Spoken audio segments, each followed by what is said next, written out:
founder of Creative Women Collective. And I will talk about today's theme, community. Why? Obviously because I have a community of my own, but even more so because community plays an important role in my daily life. So let's get started. First things first, this is me.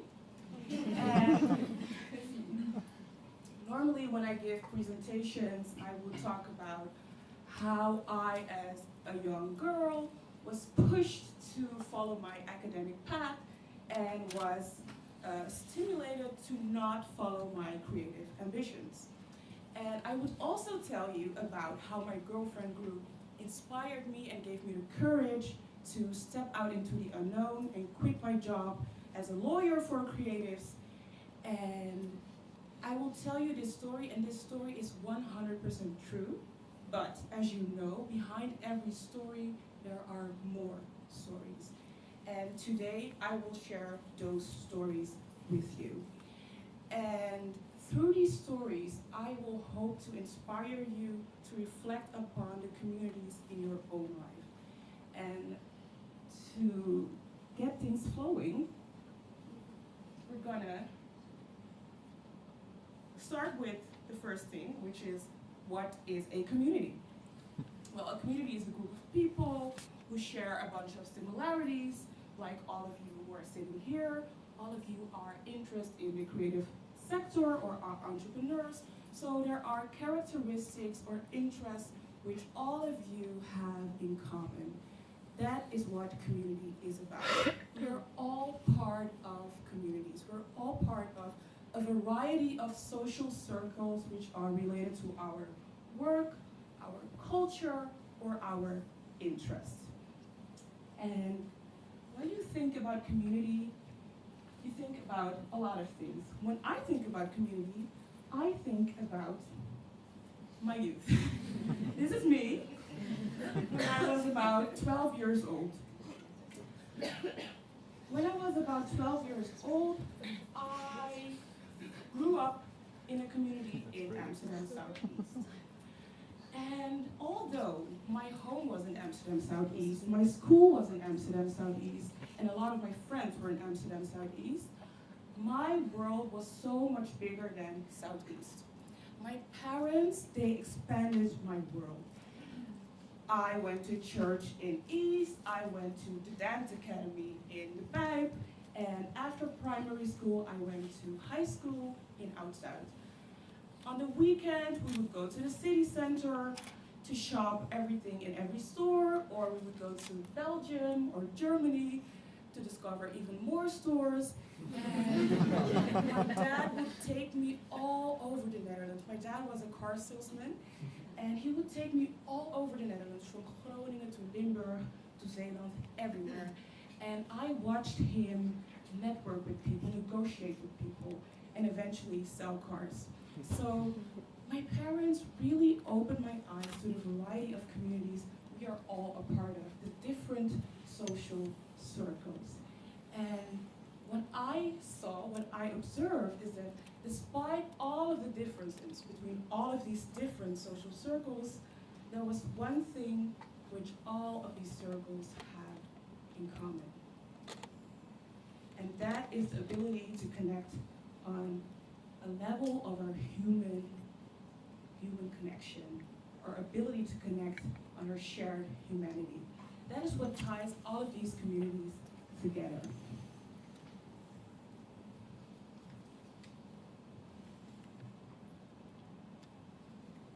And all of these different experiences all have a different nature. So as you can see, there's a list of different words behind me, and all of these words represent a different experience within a community. So as you can see, it's incredibly wide-ranging what you can experience within a community. And if I ask you, the audience, when you hear the word community, do you have a positive emotion, positive association, or do you have a negative association? If you have a positive association, please raise your hand. Okay, I see about 75%, maybe a little less, 70% of the hands going up. So most of you have a positive association when it comes to the word community. Well, as you can read, not all of the words behind me are particularly positive, but we'll get back to that a little later. All of these experiences, which are on this list, I will share the stories behind these experiences, so you will get a clearer view of where my passion for a community comes from, and why and how I shaped Creative Women Collective the way I did. Connection. What is connection? I'm going to grab my phone a little bit because I'm going to share a few quotes from Brené Brown, and I really want to do her justice and not come up with some crazy words or quotation. So first things first, connection. What is connection? Connection is the energy that is created between people that make them feel seen, heard, and valued, when they can be vulnerable to give without judgment. That's what connection is. So I both have experienced connection and disconnection in communities. And one of my earliest memories of feeling disconnection within a community was when I was a young girl on the dance academy. When I was 9, I started the dance academy. I was quickly advanced to an advanced group, and my fellow classmates, my fellow 9-year-olds weren't all that amused that I was being advanced to their group, because unlike them, I didn't start ballet lessons when I was 3 years old. So, one of the girls, let's call her the #1 mean girl of the class, she decided that I was not a part of the group. Along with 2 other nerdy kids, we were on the outskirts of the group. And because in primary school I was already like the nerdiest kid in class, I wasn't really like flabbergasted that this happened to me, so I was like, okay, whatever. And slowly but surely, she allowed me, she accepted me inside of the group. But although she accepted me to be a part of the group, I decided to stick with my nerdy friends and decided to not be a part of the community and to turn my back on the community and disconnect. So that's what my first experience with disconnection within a community. And then you have the other side of the coin. When I was 12 years old, I visited the country of my parents, Ghana, for the first time. Ghana was a country I did not know. However, there was an abundance of recognition everywhere I went. The language was the same, my parents spoke, everyone's skin looked the same, the food was the same. There was just so many things which I could recognize myself in. But next to all of these kind of superficial similarities, there was one thing that stuck with me the most, and that is the way the people treated each other. The way the people treated me was like I was a part of them. I was a part of a family. And I'd never, ever experienced something like that. I was wowed by this feeling of familiarity with people, with strangers I didn't know. And as a consequence, the home of my parents felt like my own home, although I had never, ever been there. So those are 2 different experiences within a community which are completely opposite. And when we get to the next point, which is about belonging and fitting in, that really is about how a community can influence your behavior. I would fight with teachers, I would steal cookies, and I would exchange harsh words with other kids. These were things I would never even imagine to do outside of the after-school program. I would not dare to do that in class or anywhere else. But in that particular group, I would portray behavior which wasn't a part of who I was, which wasn't a part of of my identity or my characteristics. And then I also have a positive example, like many of you have a positive association with the word community. I also have some positive experiences. And a recent experience is when I was working as an attorney. I was an attorney, I didn't want to be a lawyer, but I studied law. I know it's weird, but I did. And after work, I would go drink cocktails with my girlfriends, complain about my job, but most of all, share and talk about things we did love. So within that group, with each conversation, I felt more empowered to be vulnerable and to share, to express my creative desires, and eventually it led to me quitting my job. So the girl stealing cookies and the girl drinking cocktails is the same person. However, the difference is the dynamic within the communities and her ability and her courage to be vulnerable within that community, but also the community allowing her to be vulnerable, to create a safe space. So that's an interesting thing, that the community can go both ways. You can experience different things on both sides of the spectrum. And there's no one who, in my opinion, who expresses this or explains this better than Brené Brown. Fitting in is about assessing a situation and becoming who you need to be in order to be accepted. Belonging is about. It doesn't require us to change who we are, no. It requires us to be who we are, and that's exactly the difference which I experience within these two communities.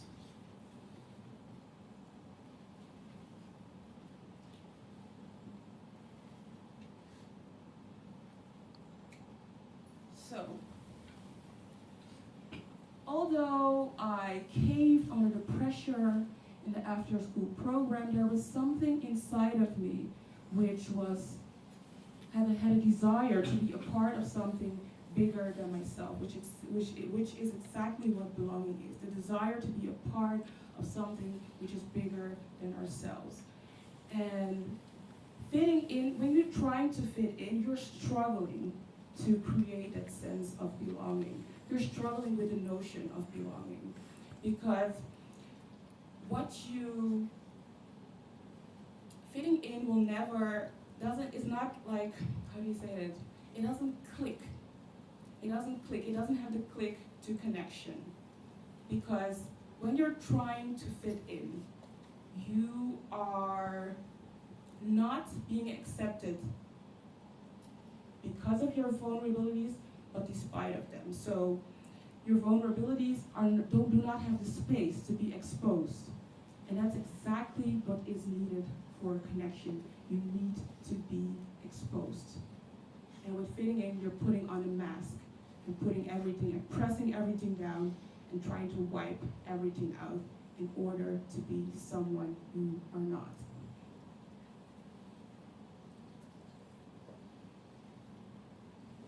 My throat is getting a little dry, so I'm gonna have a sip of tea.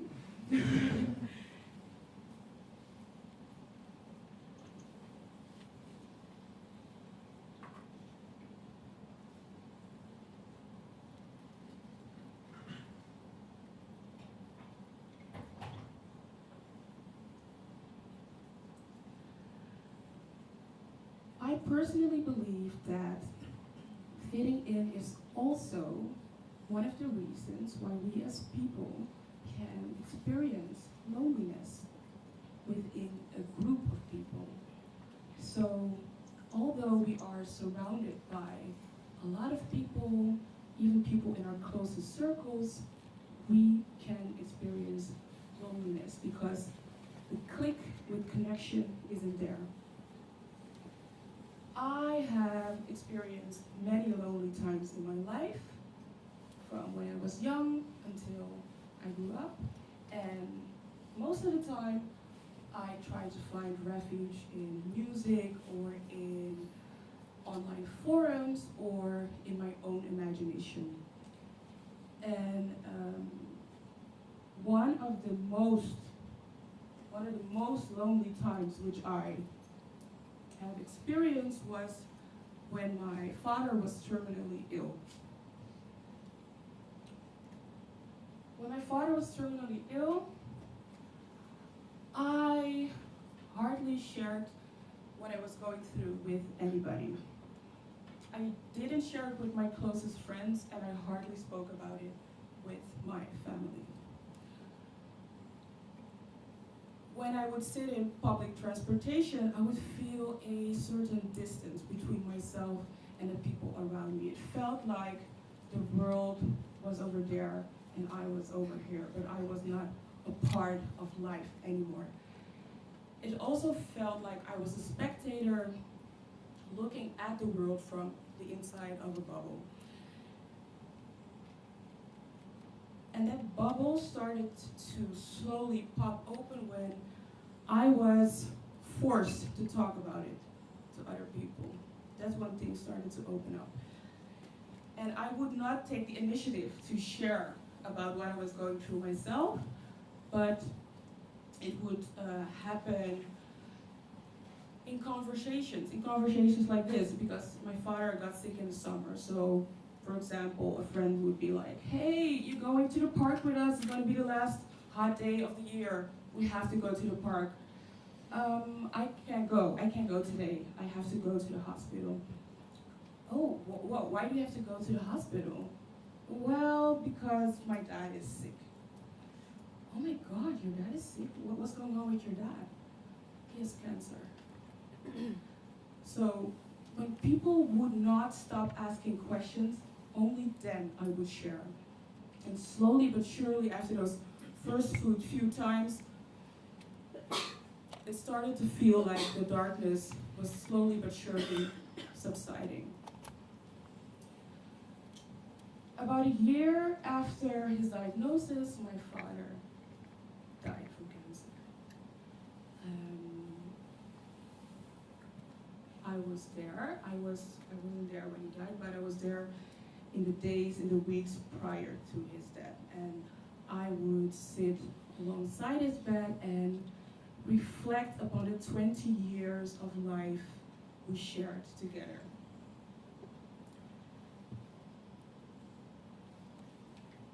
Strangely enough, after my father died, that was the moment that I have felt connected to the people in my life and the people around me the most I have ever had. The intense feeling of love has never been greater than when my father died. I think that's because grief is so dark that even the smallest ray of light, smallest ray of empathy has a really intense effect. So that's why I experienced it in such an intense way. But what it taught me, what my father's death taught me, is that there is nothing else that matters except for the human connection. During our lives, at the end of our lives, and even after the people around us have died.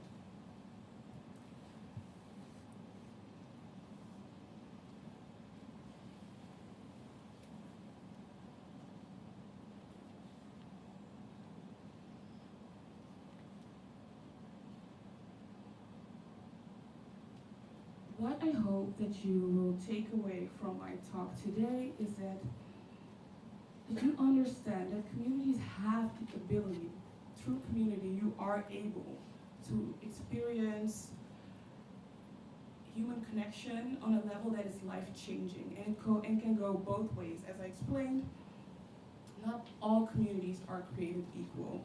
They can be an incredible place of unity, but it can also be a place of division and infect the individuals with shame and causing even more division.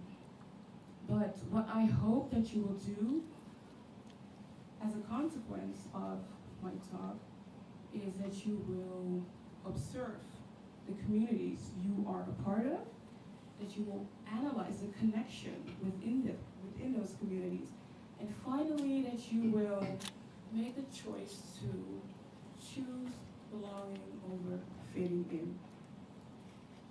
Because the communities will influence your life regardless of their quality. And if necessary, have the courage to disconnect, as I did in the dance academy, and have the courage to stand alone. Thank you.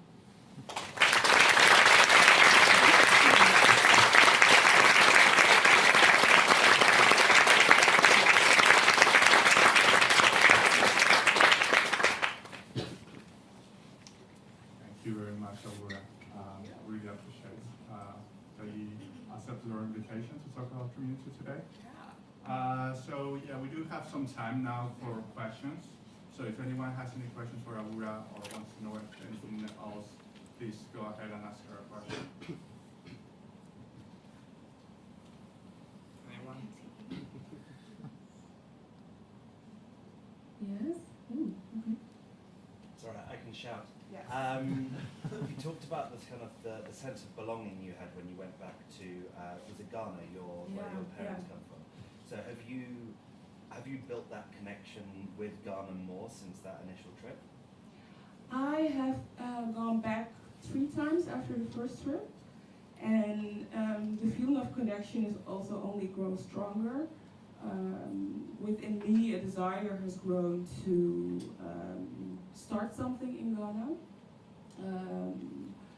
But I really feel privileged to be able to call 2 places home, to feel at home in 2 places. So it's really like a warm bath every time I'm there. Yeah. Thank you. Hey. Hi. I feel like there's a lot of understanding for community and the importance of community in the creative sector.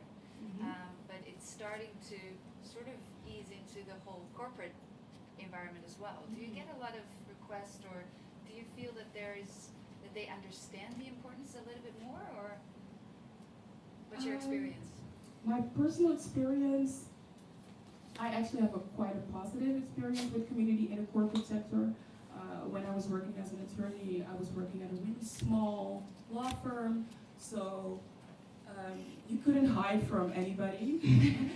And we also shared everything every day. We ate lunch together, so the sense of community in the smaller corporate firms, I think, is naturally acquired. I think in the larger firms, it's more of a challenge. You could feel more easily like a number, like a sense of anonymity. But I think through interests like sports or other things which connect people on another level, they are also building a community in their own way, because it is practically impossible for them to have lunch together with everyone, so they're trying to figure out different ways to connect and to create communities within the bigger community.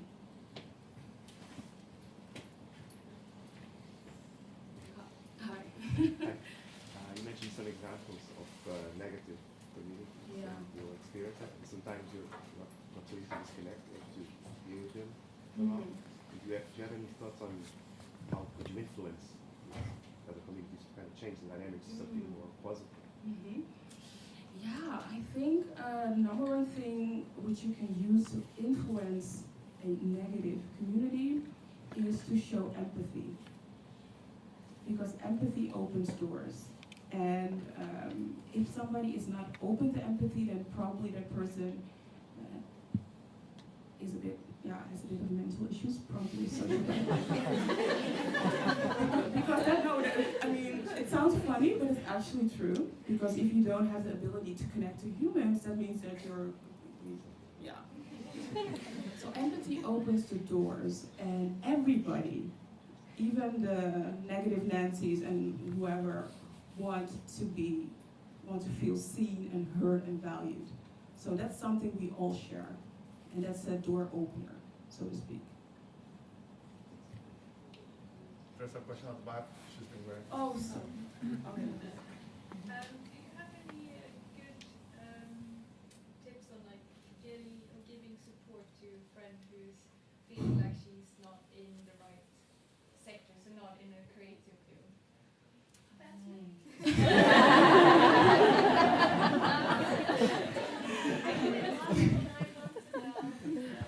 What kind of support would you like to give your friend? I believe in her. I know she can do it. I just want her to believe in it too. Oh, to jump into the creative sector? Yeah. Ah. Well, bringing her is the first good step, I think, number one. Because I think exposure to what is possible is incredibly important to eventually take steps. It starts in your mind and then eventually it will show itself through your behavior. So that's how I did it. I went to events and slowly but surely, and I talked to my girlfriends, and slowly but surely I started to believe that it was possible for me to take those steps. So keep bringing her and keep exposing her. My question should kind of relate out from that. You decided to change, but how did you decide what to do and create this? Where did it come from? Yeah, well, that's something which also grew. I knew I wanted to be in the creative sector. My problem was always that I loved everything. I love photography, I like writing, painting, dancing, singing, literally everything. So that was a problem. So then you don't focus on one thing and then you don't naturally become an expert in one field. So that was my biggest problem. But then I was like, okay, this doesn't have to be a problem. Because one of my friends told me about a women club in LA, and I was like, when she said women club, I was like, yes, that's it. And then I was like, oh my God, and then I can have people from all different fields, and I don't have to choose, and I can learn from everybody. Perfect. So it's something that the pieces of the puzzle slowly come together, and when I had a solution, I was like, this is so simple. Why didn't I come up with this sooner? But you just have to go through life and figure it out. That's just the way it works. Yeah. I have a question. I guess in some ways in creating this, you kind of made your own community. Do you have any tips in terms of how people can do that more effectively, like challenges they face in kind of doing that? Because if you, I guess, don't feel like you belong anywhere, you can start building your own community and kind of attracting people. Yeah. So how people can build their own communities. Yeah. What we do at CreativeMornings Collective is that we set the tone for connection. So everything from A to C, which we do, is related to connecting people. So it starts at the door. It starts at knowing who everybody is. We literally know everybody's name and their background. The women in our team are one. They're one team, and they're open for conversation. And then we start with the welcome, and then I share some of my personal stories. So everything we do from A to Z is aimed at connection. And those can be in the little things, but also in the bigger things. And I think that within your own groups, within your own communities, you can spark a little revolution by creating a new dynamic of vulnerability and see what it leads to. You have more open conversations, you start to discover new things about each other. It literally opens up your world. Hi. Hi. I actually want to follow up on what you said about vulnerability. In a community, when you said vulnerability, when somebody open up themselves, they actually receive a lot more. But if a community today, not everyone is, acting vulnerable and they are very closed off. Have you experienced that, and what would you suggest if in a community a lot of people are closed off, they don't want to share, they just want to observe and listen, they don't want to share? Yeah. What would you suggest? Well, that's incredibly important because this is where the word boundaries comes in.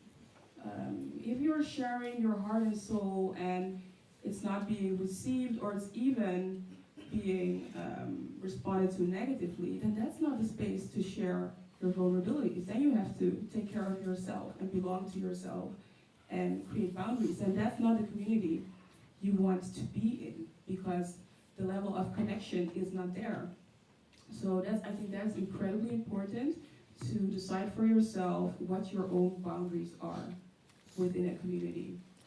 Because otherwise you'll just be draining yourself and not being filled. Any one final question? That's okay. Thank you so much.